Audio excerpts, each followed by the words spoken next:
வினோத வாய்ஸ் நேயர்களுக்கு வணக்கம். நான் உங்கள் கிருஷ்ணவேல். இன்னைக்கு நாம இன்றுமா இல்லை எலெக்ஷன் அனாலிசிஸ்ல இன்னைக்கு ரெண்டாவது பார்ட்டாக கோவை பகுதியை எடுப்போம். கோவை பகுதியில் ஒரு 20 தொகுதிகளை எடுத்திருக்கேன். நம்ம மொத்தமாக எல்லா தொகுதிகளும் பார்ப்போம். 20 ஒரு நாளைக்கு பார்ப்போம். நேற்று போட முடியல, கொஞ்சம் வெளியே ஷூட் பண்ணிட்டு வந்தேன். அந்த ஷூட் பண்ண வீடியோ வந்து கரெக்ட் ஆகி போச்சு. அதனால இப்போ இந்த இதை வந்து ரெண்டாவது மறுபடியும் தான் திரும்ப ஷூட் பண்ணுறோன்னு வச்சிங்களேன். ஸோ இது எல்லாம் ஃபுல்லாகவே டேட்டான்றப்போ அதை பார்த்து தான் நான் வாசிக்க போகிறேன். ஸோ நீங்களும் பார்த்துட்டு உங்களோட கருத்துக்கள் என்னன்றதை கமெண்ட்ல சொல்லுங்கள்.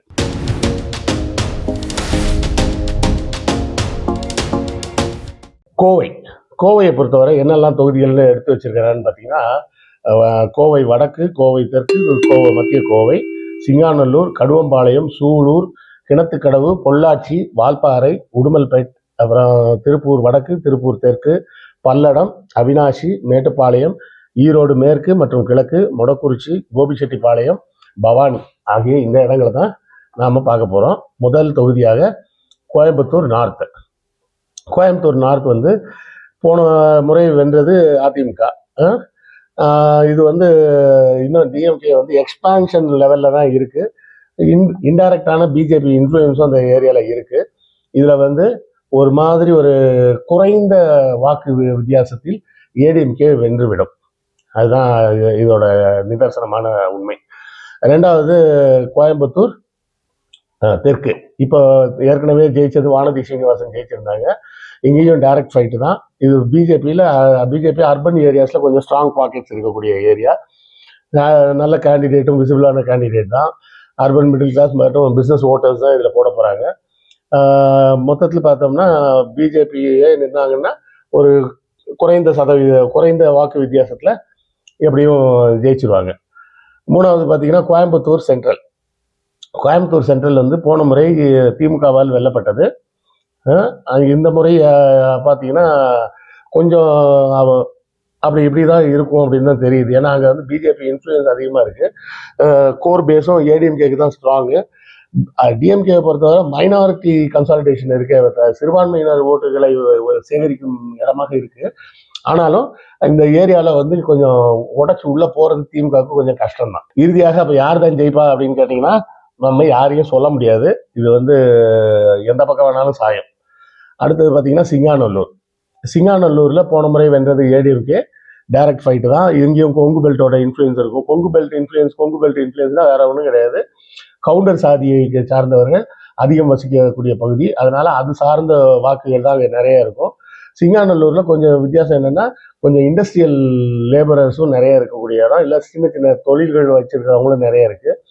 இந்த இடத்துல திமுகவுக்கு எதுவும் ஸ்ட்ரென்த் இருக்கா அப்படின்னு கேட்டிங்கன்னா, திமுக இன்னும் தன்னுடைய வலிமையை அதிகரிக்க வேண்டிய பகுதியில் இதுவும் ஒரு பகுதி தான்.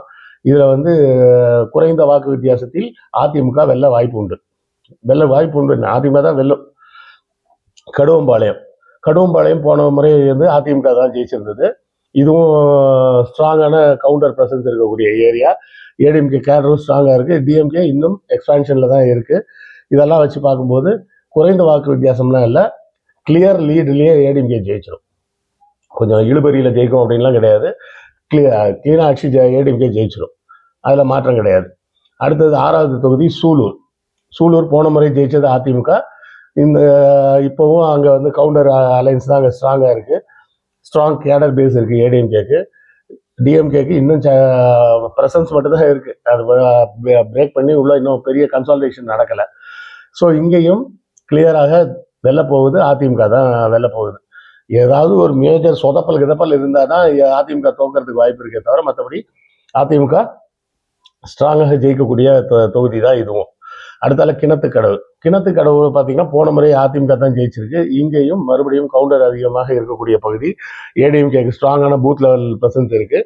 திமுகவோட ப்ரெசன்ஸ் இன்னும் டீப் ஆகணும். அதனால கிளியர் விக்டரி வந்து ஏடிஎம்கேக்கு தான். அடுத்தது பார்த்தீங்கன்னா பொள்ளாச்சிலையும் இதே தான். போன முறை ஜெயிச்சது அதிமுக தான். ட்ரெடிஷ்னலாகவே எல்லாருமே அதிமுகவை விரும்பக்கூடிய பகுதி இது. இங்கேயும் கவுண்டர் சாதியினர் ப்ரெசன்ஸ் ரொம்ப அதிகமாக இருக்குது. ஒருவேளை கொஞ்சம் ஏதாவது லோக்கலில் அந்த பழைய எம்எல்ஏ மேலே ஏதாவது ஒரு மனத்தாங்கல் வெறுப்பு கிருப்பு இருந்தால் திமுக உள்ள போறதுக்கு வாய்ப்பு இருக்கு. அதனால இந்த இடத்தில் அதிமுக வெல்லும், ஆனால் வாக்கு வித்தியாசம் மிகவும் குறைவாக இருக்கும். அதுக்கு அடுத்தது வால்பாறை. வால்பாறை தனி தொகுதி. போன முறை ஜெயிச்சது திமுக தான். இங்க இருக்கக்கூடிய வாக்காளர்கள் எப்படி இருக்காங்கன்னு பார்த்தீங்கன்னா, தோட்ட தொழிலாளர்கள் மற்றும் ஃபேக்டரி தொழிலாளர்கள் இவங்க தான் இருக்காங்க. வெல்ஃபேர் பெனிட்ரேஷன் இருக்குமா அப்படின்னா இருக்கும். ஓரளவு ஆட்சிக்கு சப்போர்ட்டாக கூட இருக்கலாம். இந்த இடத்துல திமுக வெற்றி பெறும். வெற்றி பெற்றாலும் குறைந்த வாக்கு வித்தியாசத்தில் தான் வெற்றி பெறும். ஏன்னா இது அந்த கொங்கு பெல்ட்டோட இன்ஃப்ளூயன்ஸ் இன்னும் இருக்கக்கூடிய ஏரியா தான். இது ஒரு சீட் மட்டும் தான் எக்ஸம்ஷன் அப்படின்னு தான் சொல்லலாம். இதுவரை பார்த்த 9 சீட்ல பார்த்தீங்கன்னா 3 சீட்ல அதிமுக கிளியரா ஜெயிச்சிடும். 3 சீட்ல ஜெயிக்கும். கொஞ்சம் வாக்கு வித்தியாசம் கம்மியான வாக்கு வித்தியாசத்துல ஜெயிக்கும். ஒரு சீட்ல திமுக குறைந்த வாக்கு வித்தியாசத்தில் வெல்வதற்கு வாய்ப்பு இருக்கு. ஒரு சீட்ல பிஜேபி குறைந்த வாக்கு வித்தியாசத்துல வெல்வதற்கு வாய்ப்பு இருக்கு. ஒரு சீட்டு யார் வருவாருன்னு சொல்ல முடியாது. நம்ம வீடியோவில் அடிக்கடி நம்ம அப்புறம் நண்பர்களே புத்தகம் வாங்குன்ற போடுறதெல்லாம் நிறைய பேர் கேலி பண்ணுறாங்க. கேலி கிண்டல்லாம் பற்றி நம்ம கவலைப்பட வேண்டிய அவசியம் இல்லை. எத்தனையோ காமெடி பண்ணுறவங்க சேனல்லாம் என்ன பண்ணுறாங்க, என்ன சப்போர்ட் பண்ணணும்னு நினச்சிங்கன்னா நீங்கள் பணம் அனுப்புங்கன்னு கேட்குறாங்க. நம்ம என்ன பணம் அனுப்புங்கன்னு கேட்குறோமா? சேனல் நடத்த பணம் தேவைப்படும். அப்படி தேவைப்படக்கூடிய பணத்தை நீங்கள் புத்தகம் வாங்கினால் உங்களுக்கு புத்தகங்கள் வாங்கிய அந்த புத்தகங்களாகிய அறிவாயுதம் உங்கள் கைக்கு கிடைக்கும். அதன் மூலமாக எங்களுக்கு கிடைக்கக்கூடிய பணத்தை வைத்து நாங்கள் இந்த சேனலை நடத்த முடியும் அப்படின்னு தான் நம்ம சொல்கிறோம்.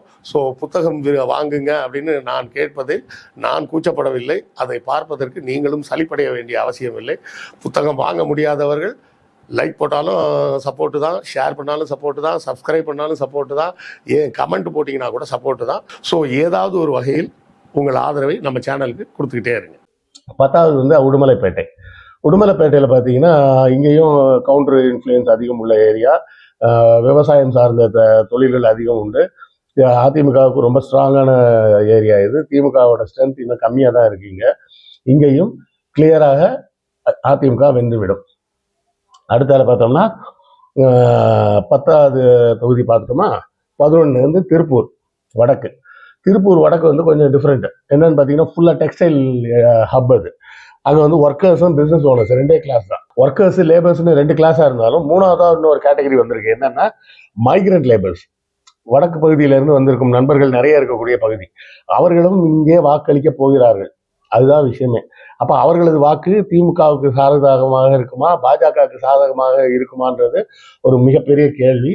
எப்படி இருந்தாலும் அதிமுக கூட்டணி ஒரு குறைந்த வாக்கு வித்தியாசத்தில் வென்றுவிடும். குறைந்த வாக்கு வித்தியாசம்னு நான் சொல்றது காரணமே என்னன்னா, ஏதாவது ஒரு மேஜர் இஷ்யூ, ஒரு லேபர் இஷ்யூ, எக்கனாமிக்கல் ப்ராப்ளம் அந்த மாதிரிலாம் வந்ததுன்னா டக்குன்னு இது மாறிடும். அதே போலவே பார்த்தீங்கன்னா திருப்பூர் சவுத்தில் போன முறை வென்றது அதிமுக தான். இந்த முறையும் குறைந்த வாக்கு வித்தியாசத்தில் அதிமுக தான் வெல்ல போகுது. ஏன்னா திருப்பூர் வடக்குக்கும் தெற்குக்கும் பெருசாக வித்தியாசம்லாம் கிடையாது. மற்ற விளக்கங்கள் தேவையில்லை. இங்கேயும் வாக்கு வித்தியாசம் குறைஞ்ச வாக்கு வித்தியாசமாக தான் இருக்கும். 13வது தொகுதியாக பல்லடம். போன முறை ஜெயிச்சது அதிமுக. இங்கேயும் கவுண்டர் பிரசன்ஸ் அதிகம். அக்ரிகல்ச்சர், சிறு தொழில்கள் இதுதான் வாழ்வாதாரம். இதனால பார்த்தீங்கன்னா அதாவது கொஞ்சம் மூவ் ஆக வேண்டிய லேபர்ஸ் மக்கள் இருக்க பகுதியில் தான் இந்த வெல்ஃபேர் ஸ்கீம்லாம் பேசப்படும். இது அங்கேயே வேலை பார்ப்பாங்கன்றவங்களுக்கு அந்த மாதிரி இந்த கட்டணம் இல்லா பேருந்து இதெல்லாம் பெருசா ஒரு பாதிப்பை உருவாக்காது. அதனால பல்லடத்துலையும் அதிமுக தான் ஈஸியா ஜெயிக்கும். அடுத்தால அவினாஷியில பார்த்தீங்கன்னா போன முறை ஜெயிச்சது அதிமுக தான். இந்த முறையும் அதிமுக தான் ஜெயிக்கும். ஆனால் வாக்கு வித்தியாசம் கொஞ்சம் குறையும். ஏன்னா கொஞ்சம் காம்படிட்டிவா இந்த பகுதியில் திமுக கொஞ்சம் நிறைய வேலை செஞ்சிருக்கிறாங்க. ஓரளவு ஓட்டு கன்சாலிடேட் ஆச்சு. இந்த பக்கமா ஆட்சி இருக்க கட்சி பக்கத்துல வாக்கு சதவீதங்கள் சாஞ்சதுன்னா அதிமுக தோத்து போறது கூட வாய்ப்பு உண்டு. மற்றபடி அதிமுக வெல்லும் இந்த இடத்துல. அடுத்தால மேட்டுப்பாளையமும் பார்த்தீங்கன்னா இது ஒரு மாதிரி மலை சார்ந்த கிராமம் சார்ந்த அப்படின்னு எல்லாம் கலப்படமா இருக்கக்கூடிய ஒரு லைவ்லிஹுட். இங்க விவசாயம் தான் பெரிய முக்கியமான தொழில். இங்கேயும் கவுண்டர்கள் அதிகம். ஏடிஎம்கேக்கு எஸ்டாப்ளிஷ்டு கேடர் இருக்கு.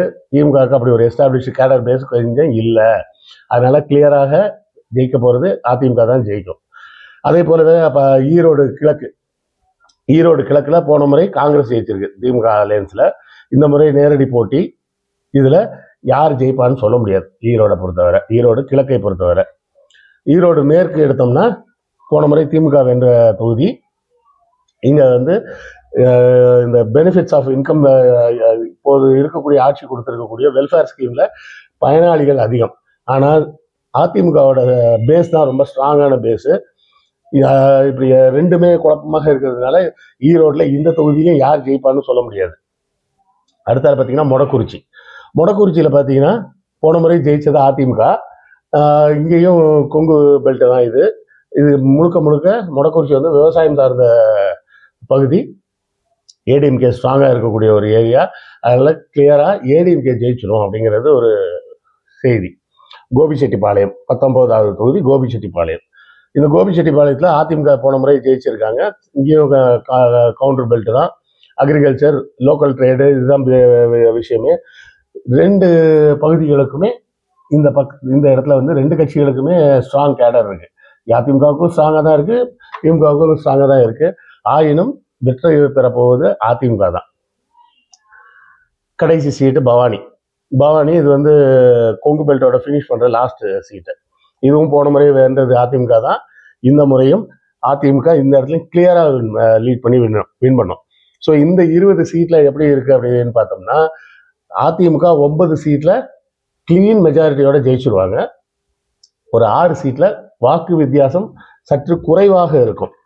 அது போக பார்த்தோம்னா ஒரு சீட்ல திமுக குறைந்த வாக்கு வித்தியாசத்தில் வெல்ல முடியும். ஒரு சீட்ல பிஜேபி குறைந்த வாக்கு வித்தியாசத்துல வெல்ல முடியும். 3 தொகுதிகளில் யார் ஜெயிப்பான்னு சொல்ல முடியாது. அந்த 3 தொகுதிகள் ஈரோட்டில் உள்ள தொகுதி தான். ஈரோடு, மேற்கு, கிழக்கு, மொடக்குறிச்சி, இந்த 3 தொகுதிகளிலும் யார் வெல்வாங்கன்றத நம்மளால சரியா சொல்ல முடியாது. ஆக இப்படியாக இந்த கொங்கு மண்டலம் அப்படின்னு கொங்கு பெல்ட் அப்படின்னு சொல்லக்கூடிய இந்த பகுதியில் உள்ள 20 சீட்டு. இதை வந்து இதை பார்த்துட்டு இதை பார்த்துட்டு அதுக்கு எதுக்கு ஊட்டிக்கிட்டு நீ எல்லாமே திமுக தான் ஜெயிக்க போகுதுன்னு சொல்லிலாம் கமெண்ட் போட்டிருந்தாங்க. நாம அப்படிலாம் பண்ண போகிறது இல்லை. நாம சயின்டிஃபிக்காக அப்ரோச் பண்ணுறோம். அந்த ஃபார்முலா படி என்ன வருதோ அதுதான் நம்ம ரிசல்ட்டாக சொல்லிட்டு இருக்கிறோம். ஸோ இந்த இடத்தில் இந்த பகுதியில் 20 சீட்டில் கிட்டத்தட்ட 15 சீட்டு அதிமுக தான் ஜெயிக்க போகுது இந்த பகுதிகளில் அப்படிங்கிறதோட இதை முடிச்சுக்கலாம். ஸோ இது குறித்த உங்கள் கருத்துக்கள் என்னன்றதை கமெண்ட்ல சொல்லுங்க. நானும் தெரிஞ்சுக்கிறேன். அடுத்த காணொளியில் சந்திப்போம். நன்றி, வணக்கம்.